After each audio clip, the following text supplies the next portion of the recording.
बिस्मिल्लाहिर्रहमानिर्रहीम। अस्सलामु अलैकुम वरहमतुल्लाहि वबरकातुहू। मोअज़्ज़िज़ हाज़रीन इकराम, बुज़ुर्गान कौम और मिल्लत, इज़्ज़तदार माँ और बहनों, वयों, नौजवान साथियों, मजलिस इत्तेहादुल मुस्लिमीन के नायब सदर महाराष्ट्र जनाब यूसुफ पुंजानी साहब, शहर सदर अमरावती हाजी इरफान साहब, अब्दुल हमीद साहब, शहजाद खां साहब, मोहम्मद इकबाल साहब, हाफिज ताहिर साहब, मौलवी इकराम साहब, सैयद मुजीब साहब ज़िला सदर और मजलिस इत्तेहादुल मुस्लिमीन के 25 उम्मीदवार जो अमरावती के बल्दिया इंतखाबात में हिस्सा ले रहे हैं। अज़ीज़ान मिल्लत, मेरी आप तमाम लोगों से दरख्वास्त है कि 15 तारीख के दिन आप अपने इत्तेहाद का मुज़ाहरा करिए, अपने सियासी शऊर का मुज़ाहरा करिए और अपने एक एक वोट का सही इस्तेमाल मजलिस इत्तेहादुल मुस्लिमीन के हक़ में करिए, ताकि आपका वोट ज़ाय ना हो, बल्कि आपका वोट इस बात की गवाही दे कि अमरावती में हम अपनी सियासी लीडरशिप को मजलिस इत्तेहादुल मुस्लिमीन के ज़रिए से मजबूत करेंगे। आपका एक एक वोट आपके प्रभाग में जो मसाइल हैं उसके हल के लिए एक बेहतरीन कदम होगा। मैं आपसे फिर से कह रहा हूँ कि अपने वोटों के डिवीज़न को होने से रोकिए। लोग पार्टी आएंगे, मुख्तलिफ बातें आपसे करेंगे, मगर आप अगर मुत्तहदा तौर पर अपने वोट का इस्तेमाल करेंगे तो ये इसकी मिसाल सारे महाराष्ट्र में दी जाएगी कि कैसे अमरावती की आवाम ने अपने इत्तेहाद को मजबूत किया और अपनी सियासी क़ियादत को मजबूत किया और ज़मीनी सतह से मजलिस इत्तेहादुल मुस्लिमीन के उम्मीदवार अगर कामयाब होंगे तो वो एक लीडरशिप पैदा होगी आपकी, जो आपके मसाइल को हल करेगी। और याद रखिए मेरी इस बात को, महाराष्ट्र हो या भारत हो, इसकी राजनीति की या सियासत की एक तल्ख हकीकत यह है कि सब समुदायों के पास अपना अपना नेता है। अगर किसी कौम के पास उसका नेता नहीं है तो वो अल्पसंख्यक समाज मुसलमान है। मैं आपको बता रहा हूँ कि आप अगर सिर्फ वोटर बनकर रहना चाह रहे हैं तो फिर याद रखिए उसका नुकसान हम उठा रहे हैं। पिछले 70 साल से हम सिर्फ वोट डालकर अपने घर में जाकर बैठ जाते हैं। वोटर अगर आप बनेंगे तो जुल्म ख़त्म नहीं होगा, नाइंसाफ़ी का सिलसिला चलता रहेगा, इस्तेसाल आपके जज्बात का किया जाएगा। अगर आप वोटर बनकर रहेंगे तो हमारे नौजवान बच्चों की जवानी जेलों में गुजर जाएगी। अगर आप वोटर बनकर रहेंगे तो हमारे मासूम बच्चों को स्कूल और अस्पताल नहीं मिलेगा। अगर आप सिटीजन विद राइट्स बनना चाह रहे हैं, अगर आप शहरी बनना चाह रहे हैं जिसके हुकूक आपको मिले, तो मेरी आपसे दरख्वास्त अपील है कि आप मजलिस इत्तेहादुल मुस्लिमीन के हक़ में अपने वोट का इस्तेमाल करिए। याद रखिए, भारत के मुसलमानों की सबसे बड़ी तकलीफ यह है कि हमारे पास कोई पॉलिटिकल एजेंसी नहीं है, जिसका मतलब ये निकलता है कि हमारे पास एक सियासी लीडरशिप का फुक़दान है। मजलिस इत्तेहादुल मुस्लिमीन यही कोशिश में लगी है कि आपकी सियासी लीडरशिप को मजबूत किया जाए।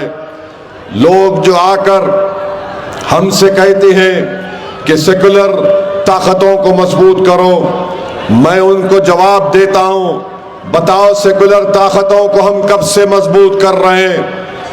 1950 24 जनवरी को भारत को और भारत के नागरिकों ने अपने आप को संविधान दिया। 1950 24 जनवरी के बाद से लेकर 2024 तक 18 लोकसभा के चुनाव हुए, महाराष्ट्र में कई विधानसभा के चुनाव हुए। बताइए, हमने हमेशा सेकुलरिज्म को जिंदा रखने के लिए वोट दिया। तो मेरा सवाल आपसे ये है कि आखिर हमको क्या मिला? हमको ये मिला कि झूठे इल्जाम में किसी को गिरफ्तार कर दो और 3-3 साल 4-4 साल उनकी बेल नहीं होती है, ट्रायल कोर्ट में केस नहीं चलता है। हमको क्या मिला? हमारी इबादत गाहों की बेहुरमती मिली। हमको क्या मिला कि हमारे घरों पर फसादात के जरिए हमले करवाए गए। हमको क्या मिला कि हमारी मजहबी तशक्कुस को ख़त्म करने की कोशिशें की गई। सेकुलरिज्म के नाम पर हमने वोट दिया तो हमारी शरीयत के खिलाफ कानून बनाए जाते हैं। सेकुलरिज्म के नाम पर हमने वोट दिया तो फिर हमने 6 दिसंबर को देखा और सेकुलरिज्म के नाम पर हमने वोट दिया तो दहशतगर्दी के नाम पर जो क़वानीन भारत की पार्लियामेंट में या महाराष्ट्र की विधानसभा में बनाए गए, उस कानून का गलत इस्तेमाल अगर किसी पर हुआ तो मुसलमान, दलित और आदिवासियों पर हुआ। मेरे अजीज दोस्तों और बुजुर्गों, इसीलिए मैं आपसे अपील करने के लिए खड़ा हूं कि वोट का इस्तेमाल अपनी पार्टी और अपनी आवाज के लिए करिए। याद रखिए, ये जो लोग आकर सियासी सेकुलरिज्म की बात करते हैं, सबसे ज्यादा मक्कार और दुश्मन मुसलमानों के, दलितों के यही लोग हैं जो सिर्फ इलेक्शन के वक्त सेकुलरिज्म की बात करते हैं। जो सेकुलरिज्म का हवाला संविधान में लिखा गया, तमहीद में लिखा गया आइन के, मैं उसको मानता हूं। ये सियासी सेकुलरिज्म को मैंने कभी नहीं माना। इसको सिर्फ इस्तेमाल किया जाता है दलित, मुसलमान, आदिवासियों के वोट हासिल करने के लिए। इसको इस्तेमाल किया जाता है ताकि आलाजात के लोगों का इख्तिदार पर कब्जा हमेशा रहे। सेकुलरिज्म को इस्तेमाल इसलिए किया जाता है ताकि हमको सिर्फ वोटर बनाकर रख दिया जाए। मैं आपसे अपील कर रहा हूं कि आप अपने वोट का सही इस्तेमाल करिए। कांग्रेस पार्टी के बड़े बड़े लोग आज देख रहा हूं कि जहां कहीं भी जाते हैं मुझे गाली देते हैं, मजलिस पर तनकीद करते हैं। मगर आपको एक बात बता के जा रहा हूं, क्या कभी आपने पढ़ा होगा किसी जगह पर 1962 दिसंबर में श्रीनगर में रसूलुल्लाह सल्लल्लाहु अलैहि वसल्लम का मुँह मुबारक है, हजरत बल कहते हैं, वो चोरी हो गया, पूरे मुल्क में फसाद हुआ और नतीजा क्या निकला? मौजूदा मगरबी बंगाल, वहां से 1 लाख मुसलमानों को मौजूदा बांग्लादेश, जिसको उस वक्त ईस्ट पाकिस्तान कहा जाता था, उसमें ढकेल दिया गया। मैं जिम्मेदारी के साथ कह रहा हूं, कौन थे इस देश के प्रधानमंत्री? द ग्रेट पंडित नेहरू थे। 1 लाख नॉर्थ ईस्ट के कई स्टेट नहीं बनाए गए थे, वहां पर 20,000 मुसलमानों को या तो डिपोर्टेशन की नोटिस दी गई या फिर उनको भी ढकेल दिया गया उस वक्त के ईस्ट पाकिस्तान में। आदादो शुमार है मेरे पास फसादात के, नेहरू के जमाने के। सबसे ज्यादा फसादात में मरने वालों की तादाद मुसलमानों की थी। आज कांग्रेस के लोग हम पर तनकीद करते हैं। आप ही के प्रदेश महाराष्ट्र में मुंबई में ट्रेन ब्लास्ट हुआ, ट्रेन ब्लास्ट में 185 लोग मारे गए, 11 मुसलमानों को गिरफ्तार किया गया, 19 साल जेल में थे बच्चे, 19 साल के बाद बॉम्बे हाई कोर्ट ने उनको बेकसूर करार दिया। मैं पूछना चाहता हूं कांग्रेस पार्टी के लोगों से, क्या तुम में हिम्मत है, क्या तुम्हारे नेताओं में हिम्मत है कि तुम जाकर वाहिद शेख से मिल सको? क्या तुम्हारे पास हिम्मत है सज्जाद अंसारी से जाके मिलो? वो सज्जाद अंसारी जब जेल को गया तो उसकी बीवी हामिला थी।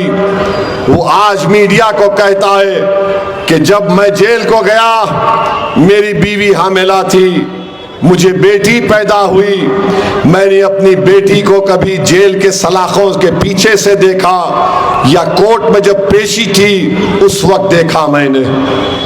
क्या ये इंसाफ है? ये सेकुलरिज्म है? एक कमाल अंसारी मधुबनी बिहार के जिंदगी में मुंबई को नहीं गया, ले जाकर उसको जेल में सड़ा दिया गया। कोविड में कमाल अंसारी मर गया, वो जिंदा नहीं रह सका कि कम से कम उसको खुशखबरी मिल जाती कि वो बेकसूर था। कौन कर रहा था? हुकूमत कांग्रेस कर रही थी ना। आज गाली मुझे देते हैं, पूछिए इनसे एहतशाम कुतुबुद्दीन सिद्दीकी कौन था, मोहम्मद फैसल कौन था, नवीद हुसैन खान कौन था, आसिफ खान कौन था, मोहम्मद अली कौन था। मुंबई के शिवाजी नगर में 120 स्क्वायर फीट के खोली में रहता था, तो कांग्रेस की हुकूमत ने कोर्ट में चार्जशीट में लिखा कि इसके 120 स्क्वायर फुट की खोली में रोज 12 लोग आकर दहशतगर्दी के प्लानिंग करते थे। जिस जगह पर 4 लोग नहीं खड़े हो सकते, 11 लोग 12 लोग कैसे बैठे होंगे? कोर्ट ने, पूरे हाई कोर्ट ने इल्जामात को बरी कर दिया। आज कांग्रेस पार्टी मुझ पर गाली देती है। बताओ, 185 लोग मारे गए, उनको नहीं मालूम किसने मारा। ये 11 मुसलमान, एक मर गया उसमें। 10 ये नहीं जान पा रहे कि हमने 19 साल क्यों खराब किए, क्यों खराब किए। ये 10 मुसलमान तुमको, अमरावती के लोगों को पुकार कर कह रहे हमारी आवाज कहां है, हमको कोई छुड़ाने क्यों नहीं आया।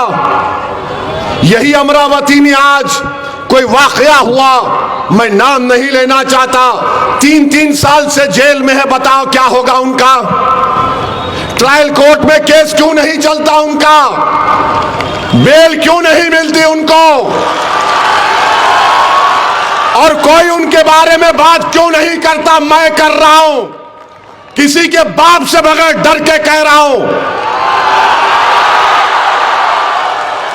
कसूर यह है कि नाम मुसलमान है तो मुल्जिम है तो जेल में सड़ेगा। अरे ट्रायल चलाओ, दम है तो विटनेसेस को लाओ, चलाओ, डे टू डे ट्रायल चलाओ, मालूम हो जाएगा, दूध का दूध पानी का पानी हो जाएगा। मगर नहीं बात करेंगे। ओवैसी भड़काऊ भाषण देता है। अरे जालिमों, पापियों, सच्चाई को बयान करना अगर भड़काऊ भाषण है तो पूरे भारत में दूंगा भड़काऊ भाषण। आप बताइए क्या हो रहा है, क्या हो रहा है? और फिर मुझे बड़ी बड़ी गालियां। ओवैसी ये है, अकोला में एक मौलाना आए थे जलगांव से, मौलाना बोल दिए कि मैं मजलिस को ही खत्म कर देता हूं। मौलाना कश्फो करामात है क्या आपके पास? उन्होंने बोले हैदराबाद से आए, उनको हम भिजा देंगे। वहां पे अकोला का वो उनका आमदार बोल रहा है कि हैदराबाद को नहीं जाने देंगे, हमारे पास पहलवान है, यहां पर भी पहलवान है। अरे आखिर किस्सा क्या है रे भाई? कोई तो खुश हो मुझसे। मर्द है तो कुछ नहीं, महिला है तो कुछ नहीं। मेरा हाल तो ऐसा हो गया, मेरा हाल तो ऐसा हो गया कि सबको एक ही मर्द नजर आ रहा है, हैंडसम मैं ही हूं खाली। हम पे ही कंकर।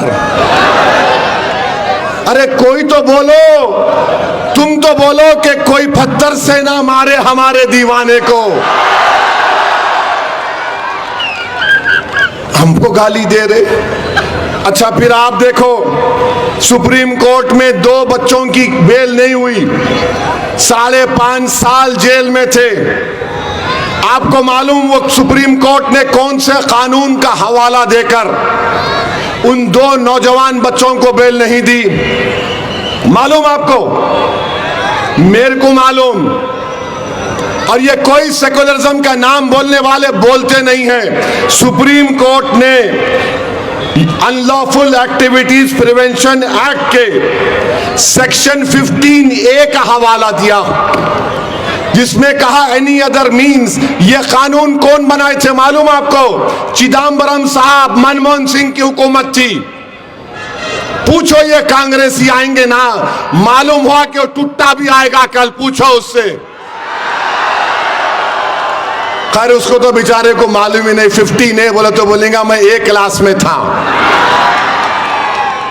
ये कानून जब बन रहा था, चिदम्बरम कानून लाए थे, पूरी पार्लियामेंट में, मैं अपनी बड़ाई नहीं बयान कर रहा हूं, पूरी पार्लियामेंट में मैं अकेला था जिसने कहा था कि इस बाय एनी अदर मीन्स का इस्तेमाल पुलिस की तरफ से सिर्फ मुसलमान, दलित, आदिवासियों पर होगा, और जो पढ़े लिखे लोग हुकूमत की गलत पॉलिसियों को समझते उनके खिलाफ इस्तेमाल होगा।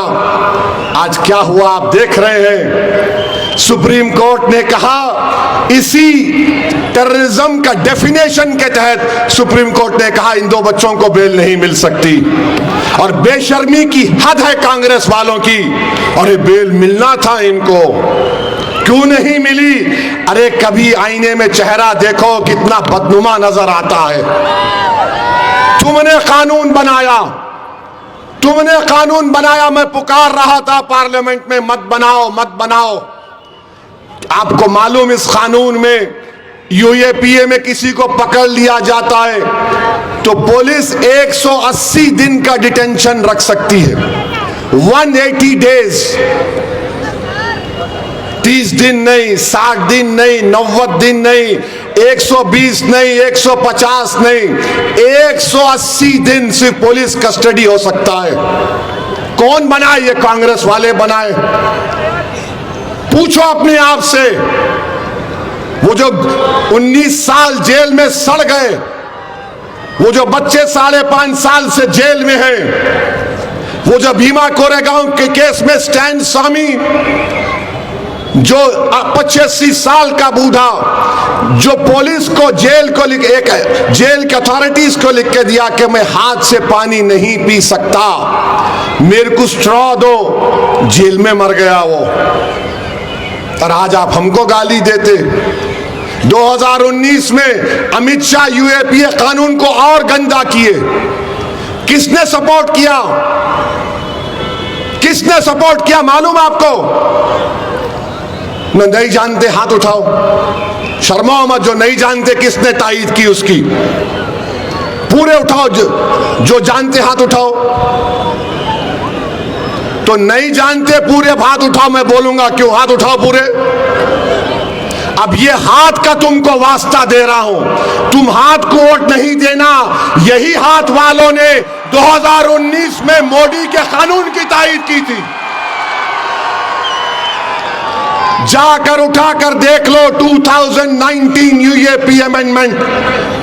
मैं पार्लियामेंट में खड़े होकर इन कांग्रेसियों को देख के बोला, मैं अल्लाह से दुआ करता हूं कि तुम भी जेल में जाकर सड़ना, तुमको मालूम होगा मेरा गम क्या होता है।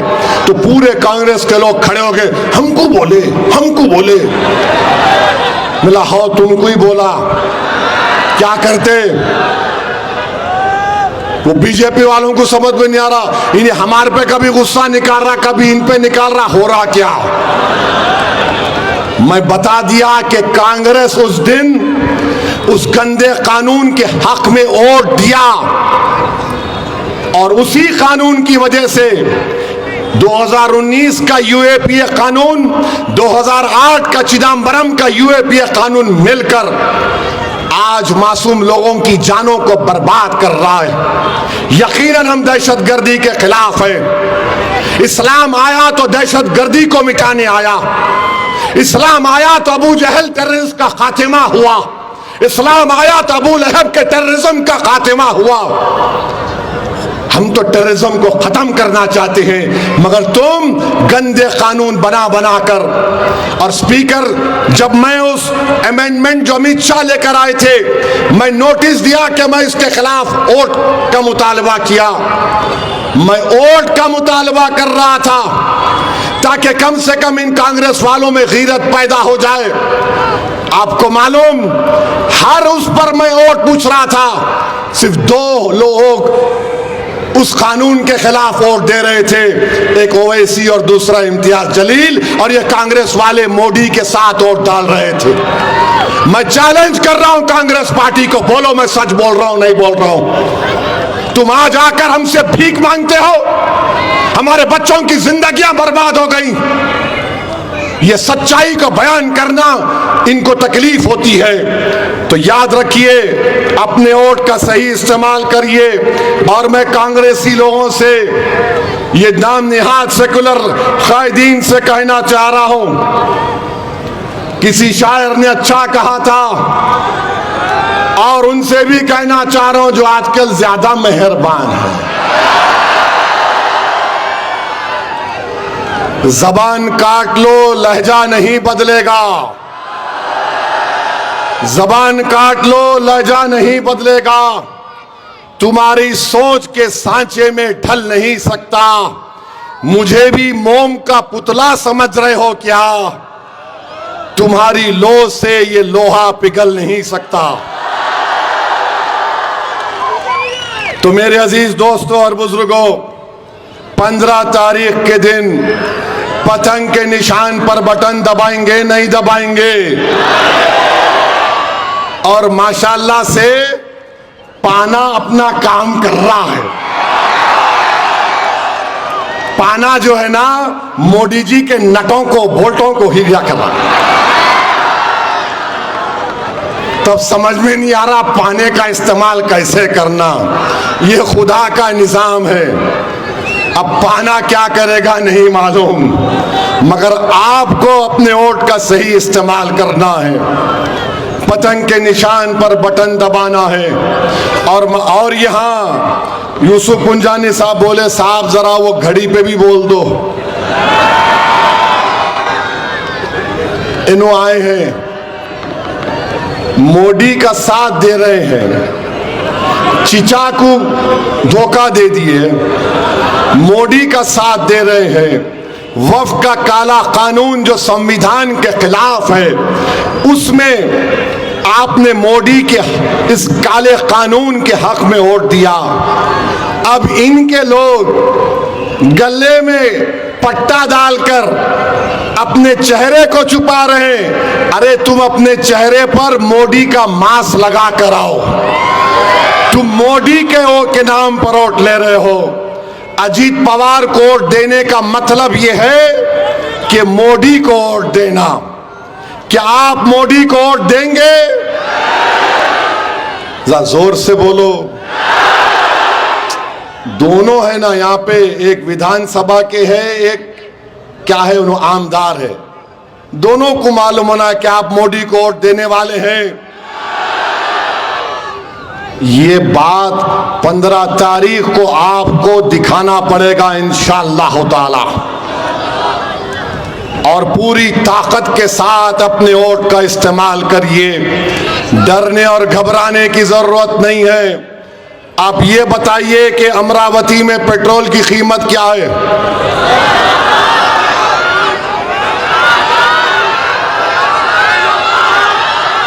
क्या है कीमत? 110।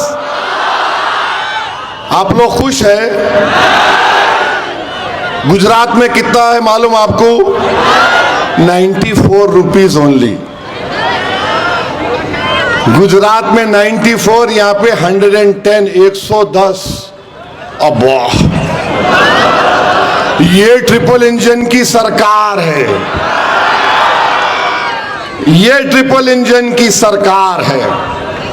आप बताइए, 26 रुपये कम गुजरात में, और भारत की दूसरी सबसे बड़ी प्रदेश में 110 रुपये है। क्या करेंगे आप? क्या आपको तकलीफ नहीं हो रही है? अच्छा, जब से बीजेपी आई, एक सवाल का जवाब दो आप।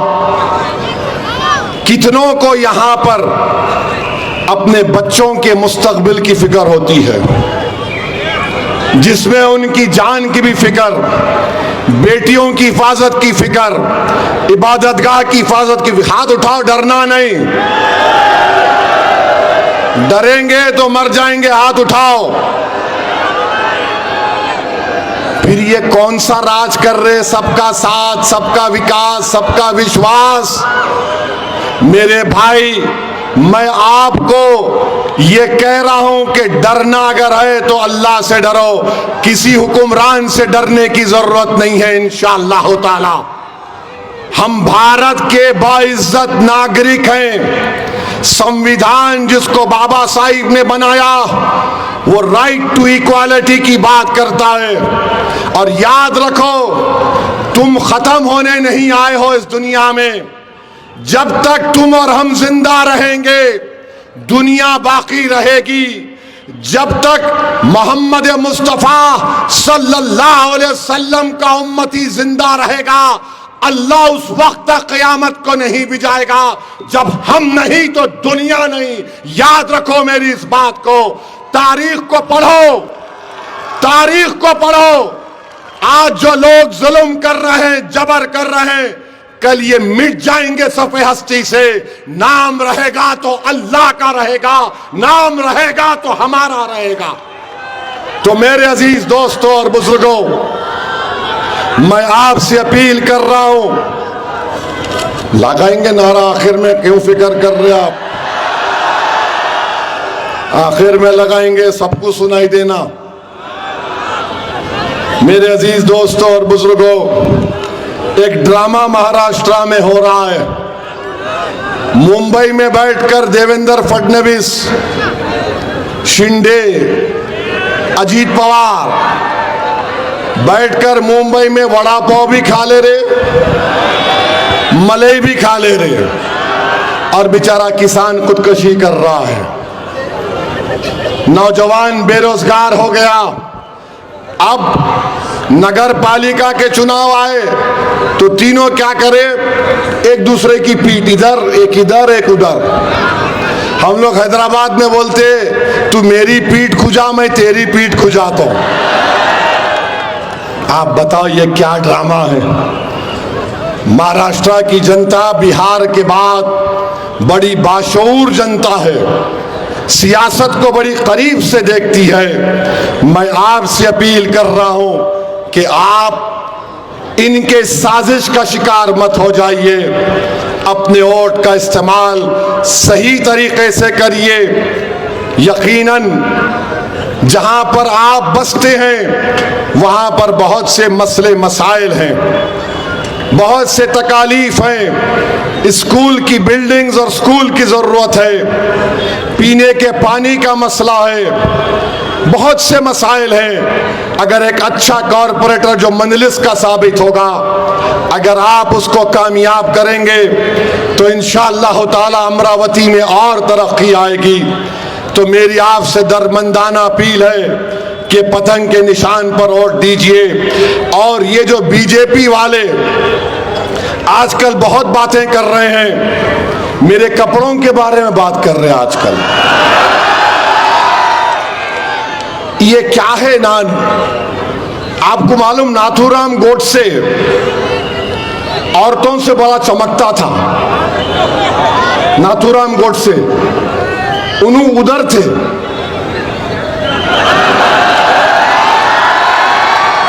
समझ गए ना? उन्होंने उधर थे, उधर एकदम। समझे नहीं समझे? समझे नहीं समझे? नाथूराम गोडसे उल्टे थे,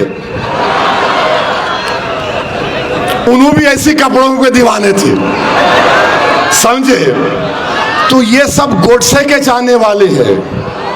फितरतन फितरतन पूरे गोडसे के चाहने वाले, समझे नहीं समझे? लूटी थे, हजरत लूत अलैहिस्सलाम की कौम भी ऐसी। अब समझ में आया, आ गया ना? तो हैदराबाद में बोलते हैं उनको टुई थे, टुई थे उन्होंने। नाथूराम गोडसे कपड़ों पे, मेरे भाई तुम लोगों को कोई मर्द से वास्ता नहीं पड़ा, इसीलिए जो चाहे बोलो।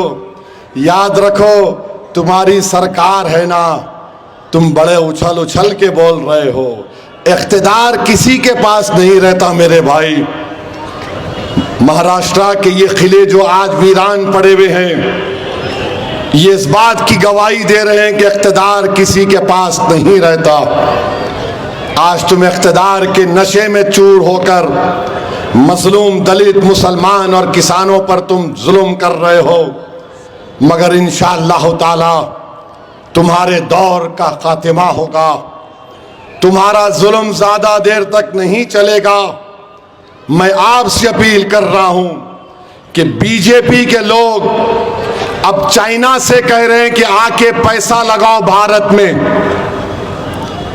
चाइना से कह रहे हैं आओ इन्वेस्ट करो भारत में, और चाइना डेमस्टॉक डेपसांग में 1000 स्क्वायर किलोमीटर पर कब्जा करके बैठा हुआ है। हम 15 पेट्रोलिंग पॉइंट पर हमारी फौज नहीं जा सकती। चाइना ऑल वेदर रोड बना चुका है भारत की जमीन में। चाइना वहां पर अपने सिपाहियों के लिए ऐसे घर तामीर किया जिसमें, क्योंकि पहाड़ियों पर 20,000 फीट ऊपर है, हीटर का इंतजाम है। हमारी जमीन पर चीन कब्जा करके बैठा हुआ है। ऑपरेशन सिंदूर हुआ, हमने पाकिस्तान के उन 9 एयरबेसेस को ब्रह्मोस मिसाइल से उसके परचके उड़ा दिए। और जब हम ऑपरेशन सिंदूर के जरिए दहशतगर्द के अड्डों पर हमला कर रही थी हमारी बहादुर एयरफोर्स, तो चाइना ने अपनी एयरक्राफ्ट दिए, चाइना ने पूरी टेक्नोलॉजी को दिया, चाइना ने अपने सैटेलाइट पाकिस्तान को दिए। मैं पूछना चाहता हूं आरएसएस बीजेपी से, क्या ये आपकी देशभक्ति है? वो चाइना जिसने हमारी फौज पर हमला किया, पाकिस्तान की हथियारों से मदद की, क्या ये आपकी देशभक्ति है? अगर ये देशभक्ति है तो अवैसी तुम्हारी देशभक्ति को झूठा कहता है, झूठा मानता है। मोदी जी आप बताइए, ट्रम्प बोल रहा है Modi came to me and told me sir please, sir please. बोलो बीजेपी वालों, बोले नहीं बोले उन्होंने। मैं कह रहा हूं मोदी को नहीं बोलना चाहिए था, मोदी नहीं बोल सकते, मगर इनको ट्रम्प से इतना डर क्यों है? तुम हर दिन बोलते उन्हें बच्चे पैदा करो, तुम हर दिन कुछ क्या बकवास बकते रहते, मगर ट्रम्प पे क्यों नहीं बोलते? ट्रम्प का वजीर बोल रहा है जब तक मोदी कॉल नहीं करेंगे ट्रेड डील नहीं होगी। क्या हो रहा है देश में? चाइना जो पाकिस्तान की मदद किया, आप उसको बोल रहे हैं पैसा लगाओ। वो ट्रम्प हमको इजी ले रहा है। तो मेरे अजीज दोस्तों और बुजुर्गों, ये देश का असल हाल है। बीजेपी बड़ी बड़ी बातें करती है, मगर एडवांटेज इनको इसलिए मिलता है क्योंकि ये जो नाम निहाद सेकुलर पार्टीज हैं, इनमें ये अहल नहीं है, इनमें काबिलियत नहीं है कि बीजेपी को हरा सके। मजलिस के जरिए आप अपनी लीडरशिप को मजबूत करिए, पतंग के निशान पर बटन दबाइए। मैं बार बार आपसे अपील कर रहा हूं, ये इलेक्शन जमीनी सतह की आपकी लीडरशिप को मजबूत बनाना है। तो मेरी आपसे दर्दमंदाना अपील है कि आप पतंग के निशान पर वोट दीजिए। मुझे नागपुर में भी जाकर एक इंतखाबी जलसे से मुझे वहां पर शिरकत करना है और तकरीर करना है। आप तमाम आए, मगर इस जोश और जज्बे को 15 तारीख तक बरकरार रखिए। कोई इंडिपेंडेंट भी आ जाएंगे, कोई वो आ जाएंगे। देखिए, मुत्तहिद रहिए, मुत्तहिद रहिए और अपनी इस चीज को अपने दिल में डाल दीजिए, ये इलेक्शन मेरे लिए बहुत अहम है। यही दरख्वास्त करने के लिए मैं आपके पास आया था और आपसे अपील कर रहा हूं कि मुत्तहिदा अपने वोट का इस्तेमाल पतंग के निशान पर करिए। मेरे साथ नारा लगाइए, नारे तकबीर, नारे तकबीर, मजलिस-ए-इत्तेहादुल मुस्लिमीन। बहुत बहुत शुक्रिया, आप इस दीवाने की बात को सुनने फिर से आए। अल्लाह आपकी इस मोहब्बत को बरकरार रखे।